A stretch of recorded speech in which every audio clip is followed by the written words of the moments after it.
I'm at the Reading training ground with Anssi Jaakkola. Anssi, how you doing today? I'm fine, thank you. Just enjoying my a bit easier day at the work, as we done just a recovery session. So yeah, all good. Well, it's such a pleasure to be with you here, Anssi, if I'm being honest, because I grew up as a goalkeeper myself. And so anytime I've got to interview a goalkeeper, it's just been a lot of fun. But I was not nearly as gifted as you as a young player. So, but let's get into your childhood. Can you tell the audience where you grew up and a little bit about what it was like growing up in Finland? Okay, so yeah, I was born in Finland, up north, a city called Kemi. Oh, it's actually a small town, it's not even a city, but yeah. Town called Kemi, and yeah, you know, like growing up, yeah, like my life was just playing sports since I was a little boy, you know, like being outside, you know, playing street hockey or playing football in the park or swimming. So was football your number one sport, or was it hockey and swimming? Football was my first sport, like proper sport. Okay. Like my parents always tell me, like the day that I started walking, I had a ball on my feet. So apparently, I don't know if it's true, but yeah. So I've always had football with me since the day I started walking. So yeah, and then obviously, like growing up in Finland, ice hockey is a big sport there. So I played ice hockey as well. Done skiing, cross country skiing, athletics, floorball. I played basketball. Like all the sports I've at least tried, you know. But football has always been the one for me, you know, the closest that I had the most passion. And so what, you know, you grew up in the 90s. What was the Finnish football culture like back then? Was it the number one sport? Was there a lot of people going to games? I mean, did you go to games and watch football on television, or what was that like? Yeah, of course I went to the local games when I was young. Always used to go with my dad. And yeah, football obviously back in the early 90s or mid 90s wasn't something that was on TV every day, or it was like you would on Tuesday or Wednesday evening there would be a game, a Champions League game. Other than that, maybe one of the channels would show like English Premier League or Championship on a Saturday afternoon, and that was it. Literally, there was no other games. So yeah, I tried to follow as much as football I could, and yeah. I mean, I'm sure it took a bit of an upturn when Sami Hyypiä was maybe signed to Liverpool. But I mean, so it just is it a big? It's like it doesn't sound very like a football rabid country, or I mean, because I know Sweden and you know Norway, you know, can be quite passionate, but it sounds like it's not like that in Finland. No, don't get me wrong. Like football is big sport in Finland. Yeah, I would say probably number one sport in the level of how many kids are like playing. Yeah. But because we've never had the success with the national team. Yeah. So it never kind of like got as popular, maybe. Yeah, as popular as it maybe like in Sweden or Norway, as they've been in the major tournaments, but we've never qualified. So, but yeah, like we've had some good players in the past. Jari Litmanen was probably the first like well-known player around the world. He played for Ajax Amsterdam, won the Champions League with Ajax, and played for Barcelona, Liverpool, among some others. And so he was the player to watch when I was young. You know, everybody like they wanted to be like him. You know, like copying his hairstyle and stuff. And then obviously Sami Hyypiä a little bit later on. But yeah.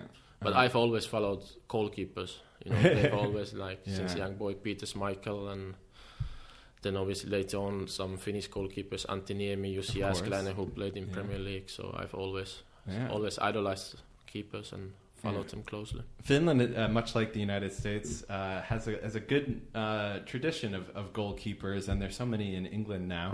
You're not the only one, but maybe we'll talk a little bit about that later on. I want to stick back to your childhood.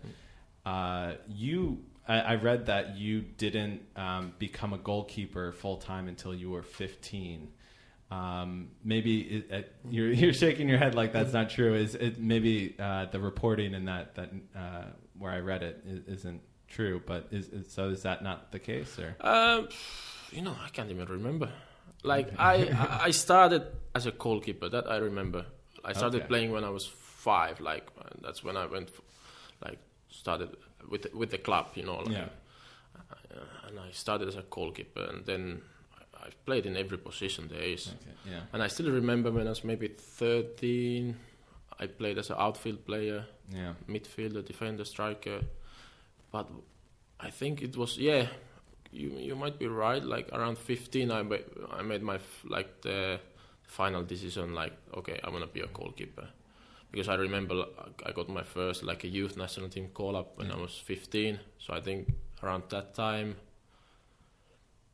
I made my decision. Okay, better to stay in goals. I think this is the best position for me. And obviously that's I grew up height-wise, so it was the easy decision that way as well. As, couldn't run anymore, so it was better to stay in goals.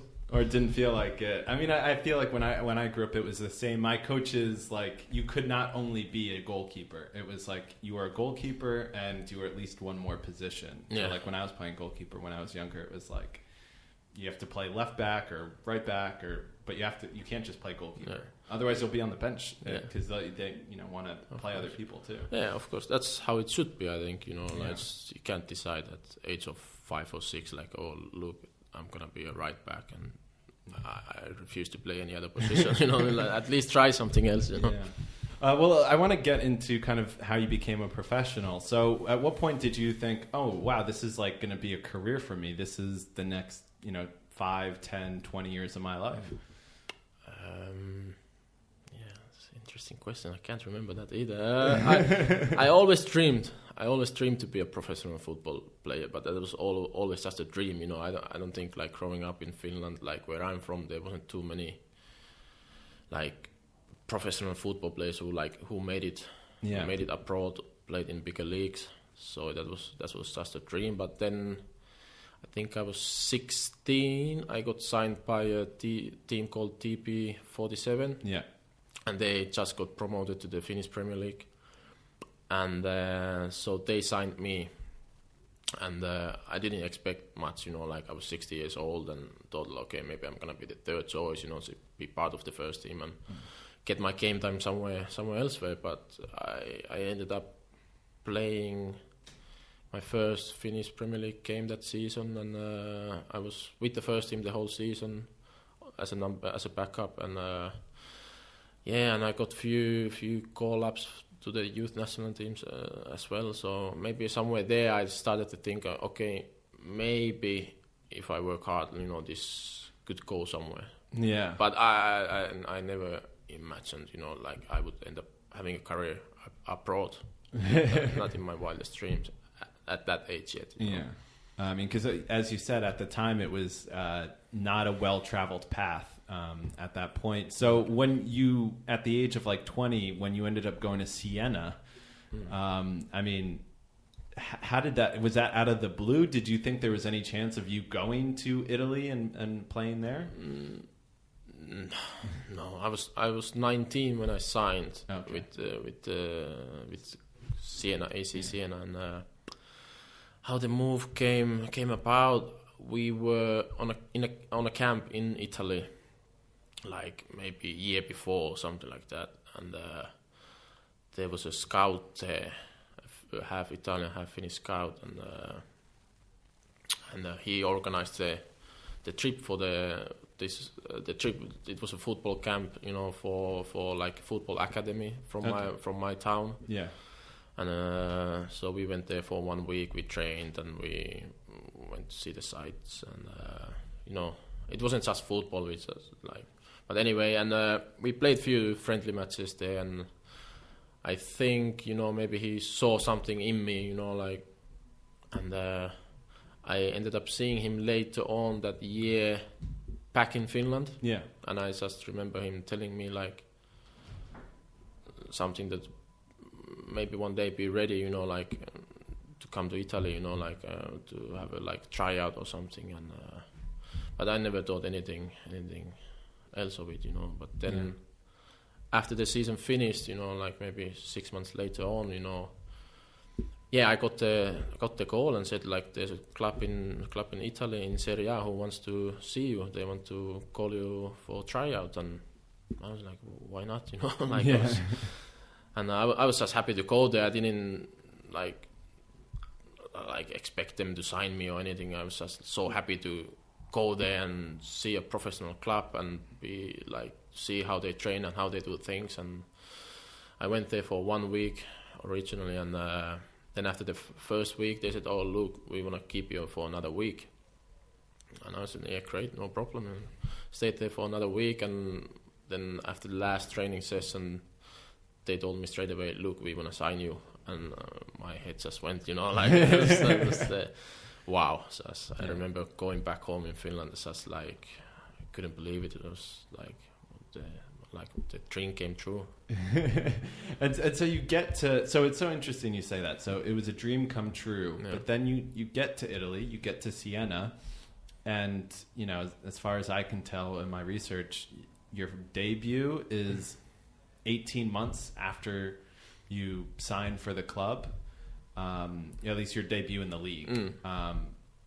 So that 18 months, I imagine it can be really difficult for a young goalkeeper just on the bench, just waiting for an opportunity, or, just waiting for an opportunity. Was it that difficult, especially new culture and everything? Or was it just like, you're just so happy to be there that, Yeah, it was difficult in the beginning.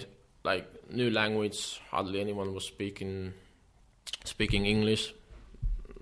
So the beginning was very difficult, to find your way there and communicate with other people and all that. But I knew the beginning is gonna be at least the first 6 months gonna be like that, because I signed in January, so the season was already halfway through. So I knew the beginning is just me adjusting for the big change in my life. And then the second season started, and I didn't know, like, at all. I didn't have any expectations, like, where I'm gonna be. I was still like, and it's just happy to be there, And I was obviously playing with the reserves team or the under 23s. Yeah. But training obviously full time with the first team, and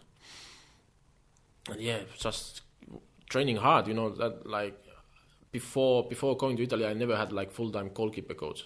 Yeah. So to get to train with the goalkeeper coach every single day was a massive thing for me. Like, and so it took a long time to make the step to the next level, to be ready to play in that league. I was they saw me as a promising keeper, but when they signed me, but I was nowhere ready to play in the league. Yeah. So obviously the club knew that when they signed me, so they were not in rush to put me on the pitch. They knew this might take a while to get him ready. So I was fine with it. I just knew that my job at the moment is just to train hard every single day and give my best, and then hopefully one day I will get my chance. Yeah. Well, the starting goalkeeper at Siena at the time was Alex Manninger, who, for listeners, that name may sound familiar. He was the backup at Arsenal in the late 90s, and then somewhat surprisingly, in 2016, he was signed to be the third choice goalkeeper for Liverpool. And so he was a starting goalkeeper, but much of his career, he was kind of like a backup at a lot of different places. So what was it? What did you learn from him, or what was it like working with him? Oh, it was great. Like, he was probably like my mentor. Like, I was literally following him around the training ground. Just like, I'm not sure if he even knew, but I was just watching him, like, all the time. like how he's preparing for training sessions, what he's doing after training session, like what is he doing like outside the football, like I kept asking questions all the time, like, oh, why do you do this and why you do that, and like I was just like so fascinated to train with somebody who was a good goalkeeper who've had a great career, playing for Arsenal, and he's played in Spain and played a few clubs in Italy before. Yeah, Juventus. Before Siena, yeah. So yeah, I was just constantly asking questions and learning from him. What was the biggest thing that you learned from him? To be a professional, what it takes to be a professional goalkeeper in a big leagues, like his lifestyle, everything, what he done every single day was to be ready on a Saturday when the game starts. Yeah, and before we came on, or we started recording, you mentioned that one of the things that people don't realize, and I was going to ask this later, but one thing people don't realize about being a backup goalkeeper is you do every single thing, and maybe sometimes even more than the starting goalkeeper does, and yet no one knows it. Yeah.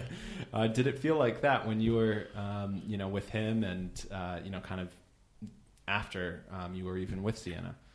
Yeah, of course. Like when you're a backup keeper, or even when you're a third choice, the hard work never stops. But nobody sees what you're doing throughout the week. They only see the keeper who's playing every weekend. So your hard work and your dedication and all that goes unnoticed. So that's probably hardest part, like for any backup keeper, because you can train as hard as you can through the week, do all the extra, do all the right stuff, but you still don't get picked up to play on a weekend. So that's something that's really difficult, and not many people see it. Unlike outfield players who maybe can get some more appearances because of just cup games, or there are more injuries with outfield players than there are with goalkeepers. And I know you've had plenty of injuries, so I'm not saying that there aren't injuries, but there just are more opportunities for backups to play if you're an outfield player. So it's probably a little, in my mind, easier to be motivated for an outfield player. How did you stay optimistic and motivated when you were getting no game time? Because I think I counted it up. You had less than, 30 appearances for like the senior team, I think in your first 7 years or something. It's right around 30. So how do you stay motivated? Yeah, it's difficult at times. Like, especially some weekends. I remember in Italy I wasn't even in the squad, So to stay motivated and to keep believing yourself, it tests you. It's a test for your character. There's days that you want to give up and just screw this, I'm gonna go home. Like do something else. But the biggest thing is to just keep working, find something that motivates you. Like, can you be a little bit more specific when you say find something? Is it like a part of your game, or is it like a book, or like that you're getting inspiration from? It can be anything, like you need to find it within you, like something. Like for me, it was always like I always loved football. I wanted to play football, and I wanted to be a goalkeeper, since I was a little boy. So I just needed to always think about that, and look, you're living your dream. You're a professional footballer, playing abroad in a good league. So keep working hard. Your day will come. So you just never give up. That was kind of the attitude. Like you said, I didn't get much game time early on in my career, but I never stopped working. I never stopped dreaming. Yeah. So it feels like when you reach your goal and when you reach your dream, it feels so much better when you know it, that that's why you've been working all those years and all those hours, when no one's been watching, and you're finally getting the credit for it. Yeah. Well, speaking of working for that moment, you did get your debut at Siena, 18 months more or less, on the last day of the season. What was that debut like? I mean, how did it feel? Oh, I don't think I remembered much after the game. It was I was just amazed. I was blown away with everything. Obviously, playing in Serie A, First Finnish goalkeeper in Serie A, first of all, like, and I think there was only a handful of outfield players who played in the league before me. You know, all that. You know, like it was a dream come true. Did they even show Italian Serie A games in Finland at the time? Like, could your family even watch it? Or no, no, I don't think so. Only like on. Like if you had like how do you call it, like a pay-per-view or something like that, you could like, not on the normal channels. No, you couldn't watch it. So. Yeah. So your entire little town that you grew up in was like just like all had pay-per-view watching the game. That must have been such an amazing moment. Yeah. Don't know about that, but I wish. Yeah. So one of the parts that goalies normally say is that it's can be a bit lonely because you're doing a lot of work away from the outfield players and away from the team, or from the majority of the team. Is it especially lonely to be a backup, or does it feel exactly? I mean, because you've been a starter and a backup, does it feel different, just emotionally, to be a backup and a starter, or? Yeah, there's a big difference. Can you talk about that for a little bit? Yeah, like when you're playing, everything's fine, like why you train, and like during the week, because you will get the game at the end of the week is the cherry on top of the cake. That's like all the hard work goes for the game. But when you are back up, it's a different story. You can train, but like if you don't get to play the game, it's like it becomes tough after a while, and after a while you kind of get used to it as well. So that's the worst part of it, like when you're playing, you enjoy the pressure, the adrenaline before and after the game. During the game, you enjoy the pressure, the energy, like. But when you're not playing, you start like after a while, you start kind of avoiding the pressure and all the, you get too comfortable at times. When you're on the bench for a longer period of times, you get too comfortable because you don't have to deal with the pressure. Yeah, you feel like a fan and not like a player. I mean, exactly. The reason I said that before was just because if you're a starting goalkeeper, you might, you're passing it, you're in the game, and so you feel like you're really part of a team, even if you train maybe not with the team. But if you're the backup, you're not even doing that. So you're not even practicing or really playing with the team that much. Yeah. So I mean, just in my head, that's how it. Yeah, obviously, like we practice with the team every day. Like even though we do our own drills and all our own stuff, but we still we play small side game, do the tactical work with the team. Okay. So you're not away from the rest of the team that much. But when you are backup or backup for the backup, things get interesting. Like that's when they really test your character. Yeah. Because like you start easily thinking, like when you're not playing, like the whole like outside the football, I don't need to be this disciplined, or I don't need to prepare myself for this and that because I know I'm not going to be playing.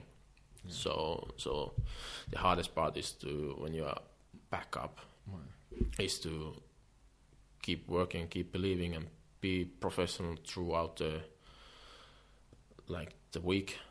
And always you should always even when you're not playing, but you should prepare still and train as you were going to play. Yeah. So you, after Siena, you went to Prague for one year, and then you went to Scotland for a couple of years, I think, or 2 or 3 years. And as I mentioned before, I think it was in 7 seasons, it was around 30 games, senior games that you'd played in. So what was the lowest point of that time? As you said, you can't not have those thoughts. So when was the lowest? I can't really remember one really low point, but it's difficult when you're not playing regularly. Like the manager might tell you like, yeah, look, you're good keeper, but you haven't played enough games in the past, so you don't have the experience. So, but you're never gonna get the experience unless you put me on the pitch, so I can get the game time.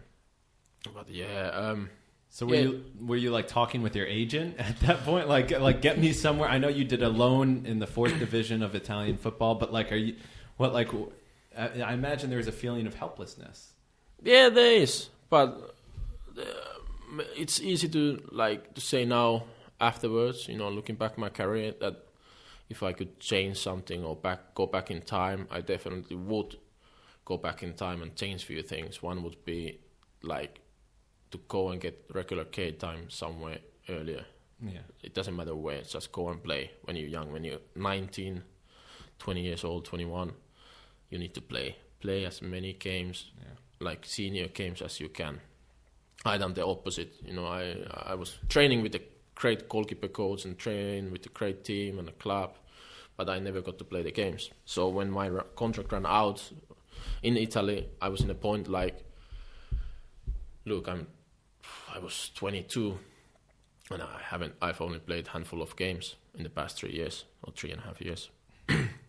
So it was then I found out it's actually difficult to find the next club because nobody's gonna sign you for big money or because I don't have the experience. Yeah, I mean they have no video of you. Yeah, exactly. It's not as easy. That's 10 years ago now. Of course, when there was. So if somebody wanted to see me, they needed to come and see me, or you come would to need the training ground. Yeah. Or I remember what I was doing. I would send DVDs, go to the post office, and just send DVDs to different people, different clubs. Oh, really? Yeah. Where did you send the DVD? Is this in Italy, or you send? Yeah, to other Italian clubs, or is this to anywhere. German clubs? Yeah, anywhere. Clubs? If my agent would say, "Oh, that spoken to that team, and they might be interested, but they haven't seen you. Do you got any DVDs around?" So I was like, "Yeah, just tell me the address, and I will." Got a closet full of exactly, DVDs. exactly. So. Okay, so you're in Scotland. You've played. You get a little bit more game time in the first couple years you're there, but then the last season you're there, no games. And so how did the move to South Africa came about? Because when I was looking at kind of your history, I was like, I can't think of many players who aren't South African who have moved from Scotland or even just Europe and have moved down to South Africa. So what was that? How did that move happen? And, why did you want to move there? Like you said, my last year in Scotland, I didn't play any games and my contract ran out and I was looking for a new club and I literally had two options. Either go back in Finland or go to Ajax Cape Town. Those were the two options, and even though the club in Finland was the biggest club in Finland, the champions, the Helsinki, and they wanted to sign me, but I wasn't happy with the contract. Yeah. So, and I had a newborn baby, so my daughter was born in that summer in June. So I knew obviously financially I need to. I can't just think about the football side of it, I also need to think about what's the best way to provide for my family. So I wasn't happy with the contract offer from the Finnish team. So then I flew over to Cape Town in South Africa and I went to see the club and I was really happy with everything over there. They had a great training ground and the pitches were perfect, nice stadium. And the city was fantastic. So, and the all around package, what they offered was good. I thought that's gonna be a good place for my family as well. So we ended up going there, and I'm looking now afterwards. I'm really happy I went because those 3 years that we spent there was the best 3 years of my life. So. Well, let's talk about it. Tell me, why was it the best 3 years of your life? First of all, football-wise, I signed as a number 1. I finally got the game time I needed, so I was playing every week. I could play as much as I wanted, every single game, and I was doing well. I was getting recognition. I was making I think after the season, I got from my team. I was the player of the season and the player of the season. So, and I think got second place on the best goalkeeper in the league or something. Yeah. I was in the final awards after the season, and I lost it by a couple of votes, I think. Yeah, I think that was the year you guys won the title, right? Or was that the next year? No, that was the next year. Okay. Yeah. But anyway, so the life in South Africa was great for me, football wise, and for my family as well. It's a great place to live. The weather is great. There's so much to do. It's like we made so many friends. We still have so many friends back there. For me, it was very good because we traveled like every away game was at least 2-hour flight away. Yeah. So like I needed to know that my wife and my kids were happy and they were in a good place. But she made so many friends there, so I didn't need to worry about like she being lonely or anything like that. So it was just good times. Well, I'm sure many of the people listening are like myself and know probably nothing about South African club football. So what is the league like, and can you compare it to either the English, to the championship, or to the Italian league, or give us some kind of comparison? It's really difficult to compare leagues, but it's a good league. Like they got obviously a bunch of new stadiums that they built for the 2010 World Cups that they hosted. So it's nice to play on big stadiums, and the league itself. It is a good league. It's not Premier League or even Championship, but it's still a good standard. Good players. Technical players, quick players, fast players, very physical as well. I think the one thing is that they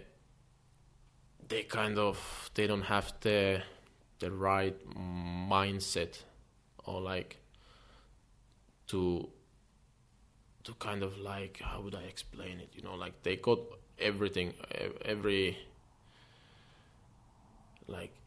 Do you mean like tactically? Yeah, maybe tactically they are not as well coached, Yeah. But as a players, as a raw talent, they got everything, So maybe that like. 1 minute the game is like going 100 miles an hour, and they kind of forget the tactics, and they just like play. They just play and have fun, When here in Europe it's more tactical, Yeah. So sometimes when I watch Argentinian football, not as much now as when I used to growing up, like you'd see that exact thing. Yeah. Like all of a sudden there would be like a 2-minute seemingly like mad chaos scramble where it's like there's a 5-on-1 and then there's like 6 guys in one penalty box and like 4 guys in another somehow. Yeah, if you followed South American football, you know exactly what I'm talking about. Okay, so it's like that. Yeah, a little bit. So they just want to enjoy it, like okay, let's forget about the tactics for a little bit and let's just have fun and go for it, Yeah. Okay, and so how did you end up going from South African football to here in Reading? It was through my agent, obviously. The goalkeeper coach in South Africa in Cape Town when I went there was Sander Westerveld. Yeah. Who's the ex-goalkeeper for Liverpool and Dutch national team, and played in Spain, had a great career. So he went there and retired in playing for Ajax Cape Town. Okay. And he stayed as a goalkeeper coach. So when I went there, he just started as a goalkeeper coach, and it was like. Then I think he was the goalkeeper coach for 2 seasons there, and then they left and they moved back to Holland, and he became an agent, or he started to work for an agency. So then obviously Jaap Stam took the job here in Reading, and they knew each other through the agency, and they were looking for a keeper here at Reading, so that's how the move came about. Serendipity. It's fantastic. You mentioned something, the goalkeeper coach you just mentioned. Can you say his name again? Sander Westerveld. Sander Westerveld. Yeah. So you said when you were in Finland you never got a goalkeeping coach, or you didn't have one. Obviously you had one in Italy and everywhere in your career after that, and now you have one here. So you've been in 6 countries, although 5 with professional goalkeeping coaches. How they teach goalkeepers change in the different countries? Is there different styles of goalkeepers? Do they emphasize different things? I'm just trying to get an idea of what it's like to meet goalkeeper coaches around the world. There's different styles. So can you just kind of go into, because to a fan, it just looks like all goalkeepers, besides where their hands are, some have their hands down, some have it a little bit more up, but besides that, can you go into a little bit more specifics? First of all, in Italy, it was very much about technical work. It was technique, the right way to catch the ball, the right way to, if you're gonna, how would I say it?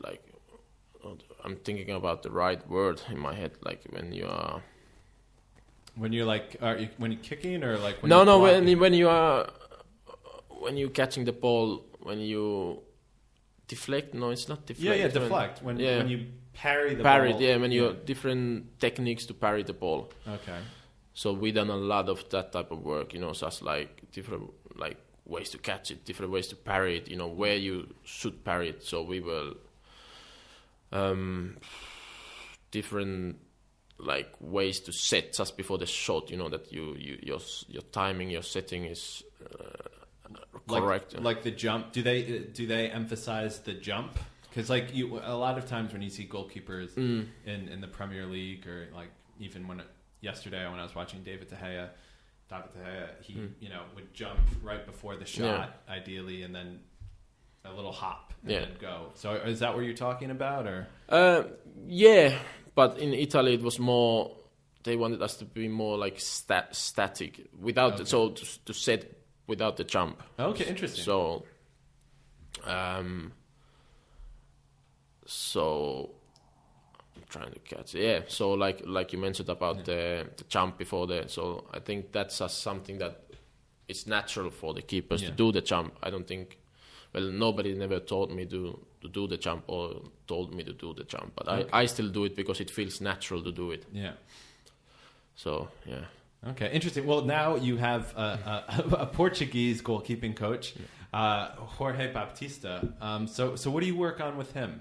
What's an area that you're trying to improve? Because, as I think I was telling you before we started, that when you see an outfield player like a winger, he needs to work on his finishing, and it's pretty clear. But for a goalkeeper, it's not obvious to the naked eye, to the fan. Mm-hmm. So what's something you're trying to work on?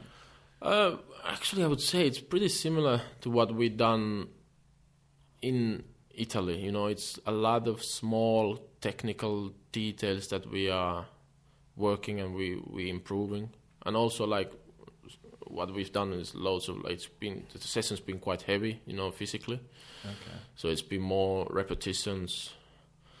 So and the idea is that he's bringing that, is to protect your window, as a goalkeeper. So he. Can you be specific, just for people listening? Protect your window is basically a yard or just over a yard, everywhere around you. That's where you need to be really strong. Yeah. So we work, a lot of doing different goalkeeping drills, with that idea. How do you work on something like that? Because it seems for me like I wouldn't know how you would improve that. So how do you do that? with him we're using poles, so like long poles that are like a yard and a half on the side, so it's easily.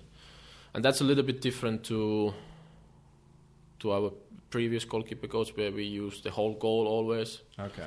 So we done like shooting, but we use mainly the whole goal. So, but his idea is that you need to be strong on that window and make sure that when the shot comes, that your position and your everything is correct. So they don't have a big like target where to kick the ball. So they only have that like small frame, small window around you. So okay, that makes a lot more sense.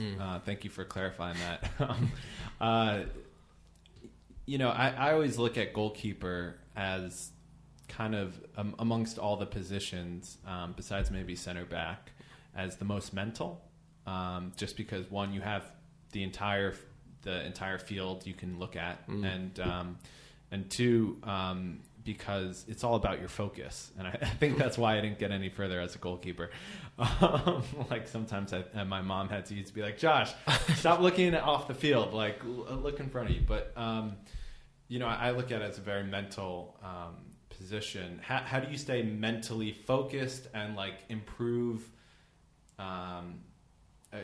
just the mental side of your game, when you're not on the field? Like it comes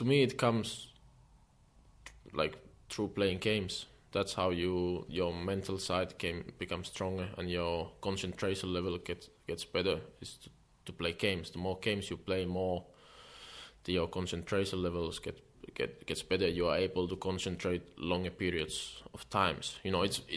It's really difficult to stay concentrated for 90 minutes. Actually, it sounds it's easy to do it, but it's not.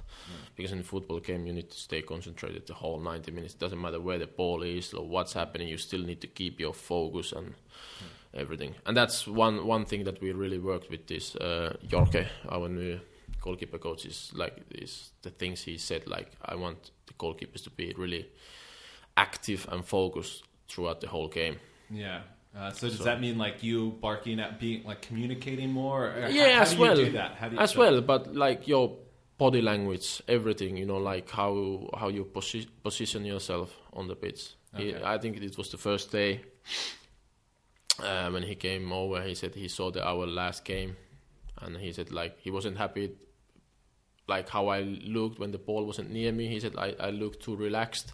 Okay. And my body language wasn't he wasn't happy with it. Mm-hmm. So that's something that we've also like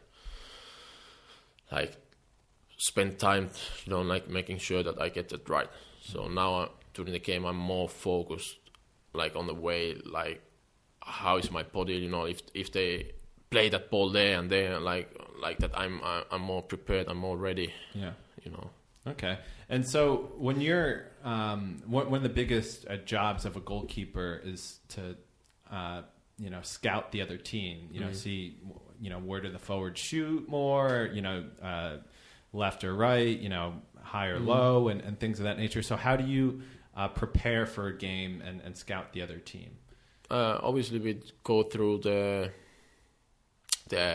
other team like the day before, usually like in a meeting we go through the way how they press or how they build up, and the set pieces, the corners and free kicks and stuff like that.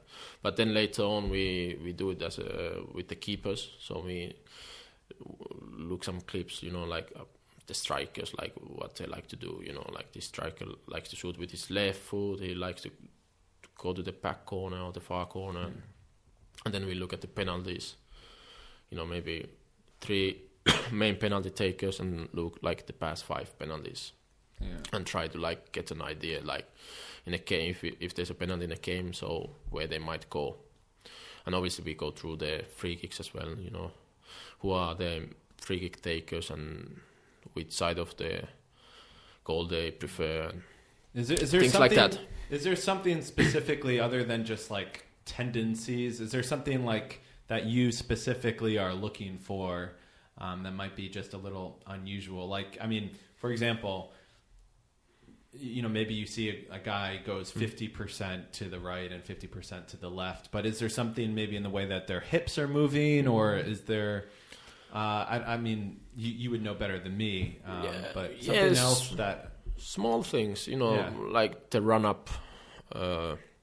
So when we go through the penalties in a meeting, we might try to find something like, look, when he's doing the run-up that way, he usually goes to the right, or if he does it that way, or he does something, when he runs a little bit slower, he usually goes to the left. So we try to find things like that. Yeah.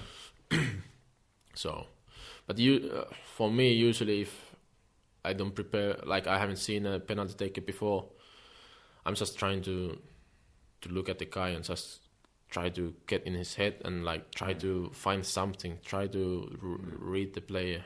Yeah. And then I just like, okay, I know where you're going. So I know where you're gonna put the ball, and just trust yourself. And sometimes it works, sometimes it doesn't. Well, you saved 4 for Reading in I think it was a U23s game when you first came. Yeah. So I mean, clearly you know a little bit what you're talking about. I remember when I was growing up, the goalkeeper coach that I had would always tell me to just stare at them from the beginning, and usually when they pick up the ball or well before the run up, they'll look at some side, whether it's like subconsciously or they don't even realize it, and they've kind of declared that side. But it's really interesting. That was easier when we were younger, but then obviously when you get older and the players get more clever and better, they look everywhere, so they try to put you off. So you can't really trust like, oh, he look at he was watching the left corner, so he's gonna go there. So amateur stuff. Yeah, I know.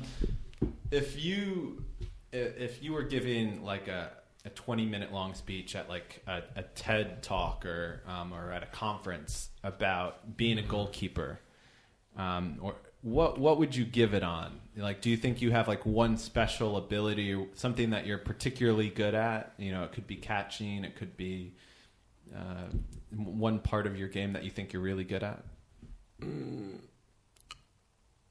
I wouldn't say that there's one thing in my game that like, look, I'm great at it. That's my strong point. I would say like I don't have too many big weaknesses. So I have like all my attributes. Is that the right word? Attributes. Yeah, attributes. Yeah. I'm a certain level, but obviously, like for me, because of my size, I should be strong in crosses, which I think I'm maybe better than average. I don't know. Yeah, but I would say so, and just normal shot stopping. Like to have a good hands. Yeah, things like that. But obviously, I know my weak points. The things that I need to. What are your areas for improvement? The way where the football is going now, like they want goalkeepers to be more involved with their feet, playing out from the back, be like part of the team, be like the extra defender, extra outfield player. Yeah.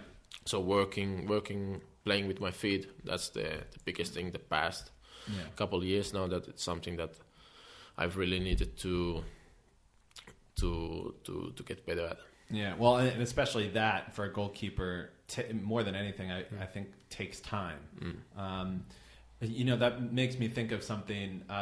As that's becoming more common, you do see mistakes by goalkeepers. Alison Becker, this year had a pretty famous one. And I mean, have you had like a major mistake that, I'm sure you have. You've played for so long.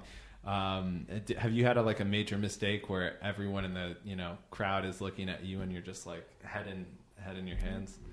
I've had one. Yeah, what was it like? At least. I'm not sure if many people have actually seen it. It happened in South Africa, so. But I'm sure if you go and dig deep enough, you will find it in YouTube. It was a pass back from our defender. Yeah. Back to me, and just went underneath my foot and went back to the own net. So that was And how did you get over that? How did you get through that?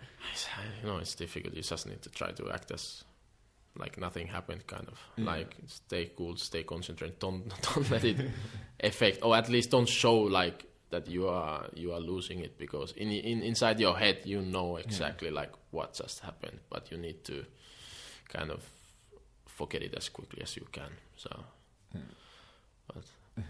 but going back to the like what's required these days from modern goalkeepers playing with their feet and be like an extra outfield player. Like I always say, like I was born in the wrong time. Like if I was playing like 10 years before or 20 years before, I would have been fine, because no goalkeeper was asked to play as one of the outfielders. Of course, yeah. Like even my time when I went to Italy, for example, we never practiced playing with your feet. We never done any passing drills, as a goalkeepers, like or practice your first touch, which is huge these days. You need to have a great first touch, so you are able to pass the ball forward when the striker is closing you down. So that's something that if I could go back in time again, to make sure that when you're younger, I would really like try to master the playing with your feet.